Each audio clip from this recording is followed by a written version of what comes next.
Bonjour, aujourd'hui on se retrouve pour le Pumpkin Autumn Challenge et je suis trop heureuse de le dire ça. Alors, si je ne me trompe pas, le Pumpkin Autumn Challenge, c'est un challenge qui a été créé par Gimoz. Je vous mettrai sa vidéo en barre d'infos, évidemment, et qui revient tous les ans. Comme son nom l'indique, ça tourne autour de l'automne. Ça dure 3 mois. Alors là, les dates, c'est du 3 septembre au 3 décembre. Et le but, c'est de lire des livres en accord avec Halloween, en accord avec l'automne et toutes les thématiques qui tournent autour. C'est la première fois que je participe au challenge, je l'avais toujours vu de loin mais je sais pas, l'automne à ce moment-là je le conservais dans mon petit cœur à moi mais je ne comptais pas participer à l'engouement qu'il y avait autour. J'ai regardé sans idée derrière la tête la vidéo de Gimoz et je me suis dit allez je me lance. Du coup j'ai pris mon petit bullet journal où j'ai tout noté, voilà c'est juste là, et je vais vous présenter tout ça. Alors vous me connaissez, je suis une petite lectrice, donc je m'inscris dans une fin de loup-garou, où il faut valider 3 catégories pour réussir le challenge.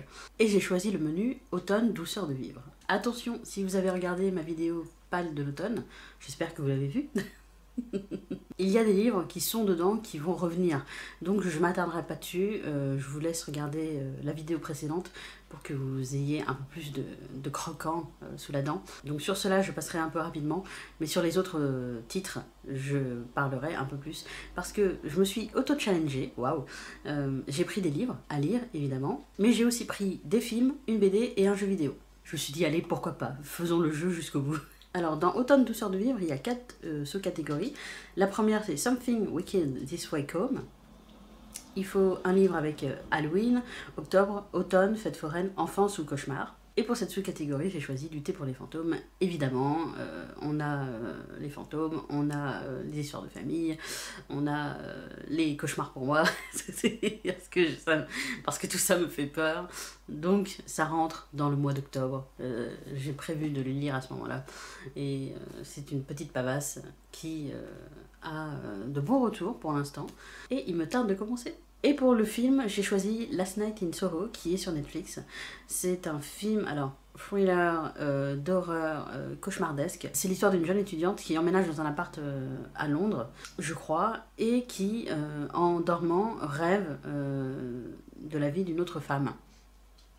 Et plus les rêves vont s'accentuer, plus ça va devenir cauchemardesque. Donc je pense que ça entre bien dans la sous-catégorie, et ça m'évite de regarder des films d'horreur, parce que je n'aime pas les films d'horreur. Ça me fait peur. Après, effectivement, je pourrais regarder pour la énième fois Hill House, mais là aussi ça me fait peur et je le regarderai certainement, mais pas maintenant. Une petite gorgée de thé pour oublier tout ça. La deuxième sous-catégorie, c'est Poupée de souvenirs automatique à votre service. Un titre que j'adore parce que je suis une grande fan de Violet Evergarden. Si vous n'avez pas vu, regardez-le. Et préparez les mouchoirs parce que vraiment, ça pleure très très fort. Pour cette sous-catégorie, il fallait un livre avec épistolaire, correspondance, sentiments, émotions, amour, deuil, gratitude, guérison. Et je suis partie sur tout ce qui était émotion et amour. Et donc j'ai pris cette pavasse, Midnight Sun, que vous avez l'habitude de revoir sur cette chaîne. Alors pour ceux que ça intéresse, j'ai quand même pas mal lu, parce que j'en suis là, et je ne me souvenais pas moi-même que j'en étais là. J'en suis à la page 392, donc il me reste que ça, donc ça me soulage un peu. Et sachant qu'il y a... Sachant qu'il y a en tout 798 pages. Donc est-ce que je vais le finir? C'est pas sûr, mais en tout cas, la lecture et l'avancement, c'est réalisable. Et pour le film que je vais regarder, j'ai pris Une éducation, parce que je m'auto-challenge dans un challenge. J'ai dans mon bullet journal la liste de films et de livres à lire, tout ce qui est Dark Academia, et ça rentre dedans. Et donc Une éducation, ça rentre en même temps dans tout ce qui est émotion, pour le Pumpkin Autumn Challenge, et dans Dark Academia. Donc ça se rejoint, ça se réunit, ça se tire la main, tu vois, très fort, et ça me rend heureuse. Une éducation, c'est l'histoire d'une jeune fille lycéenne, ou tout juste étudiante, qui va croiser la route d'un homme un peu plus vieux qu'elle, qui va l'emmener danser, qui va l'emmener voir du pays, et elle va tomber amoureuse de cet homme et se battre pour cet amour naissant contre l'éducation, contre ses parents, contre même ses amis qui s'inquiètent pour elle, et va se poser la question de toute une vie: est-ce qu'elle continue ses études comme une jeune fille respectable, ou est-ce qu'elle suit cet homme à Paris? La troisième sous-catégorie, c'est La Dame Chouette des îles Bouillantes, et pour cette sous-catégorie, il fallait un livre avec sorcière, magie, malédiction, école, parcours initiatique et amitié. On continue dans la Dark Academia. Ah, je ne lâche pas l'affaire, hein. avec le livre perdu des sortilèges. Et ce livre-là, je vais un peu plus vous en parler parce que je ne l'ai pas présenté dans ma palle d'automne. Il se trouve que je l'ai repêché comme ça chez mes parents parce que je l'ai acheté chez Gibert à l'époque où il venait de sortir. Je l'ai eu pour 4,30 € si vous voulez tout savoir. C'est une petite pavasse, hein. Et je l'ai commencé. Je l'ai lu 2 ou 3 fois. Et je me suis toujours arrêtée au chapitre 14. Il y a encore les marque-pages. Je ne sais pas pourquoi, je pense que je n'étais pas encore assez, pas mature, pas grande, mais assez dans l'ambiance pour apprécier cette lecture. Et là, j'ai très envie de le lire, je le lirai après Loveless. Je suis en train de lire Loveless actuellement, et c'est le prochain. Et j'ai très envie de me plonger dans l'histoire de cette jeune femme qui est alors soit fin étudiante, soit début prof. Je sais plus ce qu'elle est. Mais qui vit à Oxford, si je me souviens bien, et qui va un jour emprunter un manuscrit intitulé Lasmole 782, qui va la plonger dans des secrets familiaux, des histoires de sorcières.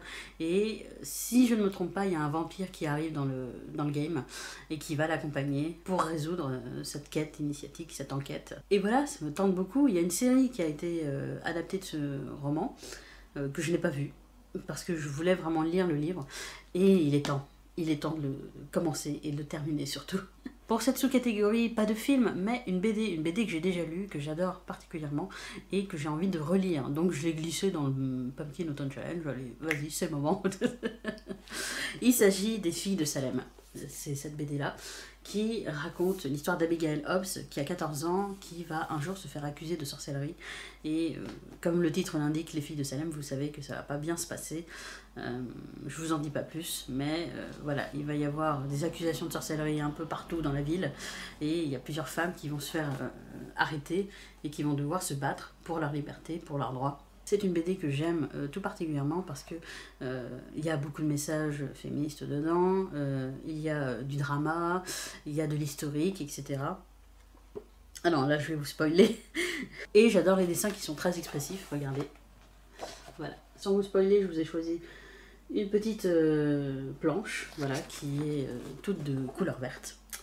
Et on s'attache à ces jeunes femmes, à ces jeunes filles, on s'attache à leur vie, on s'attache à leurs espoirs. Et il y a ces hommes-là, sinistres, qui arrivent et qui cassent tout. Les filles de Salem, faut pas le lire quand on est déprimé. Et enfin, dernière sous-catégorie, il s'agit de la loi fondamentale de l'échange équivalent, Full Metal, il est toujours là, où il faut partager une lecture commune, un film ou un jeu. Et j'ai pris la règle à bras le corps puisque je vais partager ma lecture. Je vous l'ai déjà présenté dans la palle, il s'agit des Mémoires de la forêt, le tome 2, qui est aussi une petite pavasse, mais ça se lira vite, donc j'ai hâte de le commencer, voilà, je trépigne d'impatience pour le lire. Et pour finir cette sous-catégorie, j'ai choisi un jeu vidéo. Alors cette fois, je ne vais pas jouer, je vais regarder quelqu'un y jouer. Et c'est Life is Strange, c'est mon jeu vidéo préféré. Ça se passe en octobre, mais on commence en septembre, rien ne va. Et je ne vous en dirai pas plus parce que je vous le présente dans la prochaine vidéo qui sortira la semaine prochaine. Donc si vous connaissez Life is Strange, vous savez pourquoi j'adore ce jeu vidéo. Et si vous êtes passé à côté, eh bien attendez la semaine prochaine et vous en saurez un peu plus. Que de mystère. Voilà, c'est tout pour cette vidéo, j'espère qu'elle vous aura plu. Si vous participez au Pumpkin Autumn Challenge, bah dites-moi ce que vous allez lire. Je suis curieuse, parce que moi j'ai pioché dans ma palle, mais je pense qu'il y a des gens qui ont une palle beaucoup plus énorme que moi et qui ont peut-être fait des achats. Je suis toujours admirative des gens qui arrivent à faire des challenges, à les créer comme ça, qui sortent une pensée de leur tête et ça fait un challenge. J'aimerais en créer un, mais je n'ai pas d'idée. Challenge des insomniaques, ça serait pas mal. En attendant, je vous souhaite de très bonnes lectures et je vous dis à la prochaine vidéo. Salut!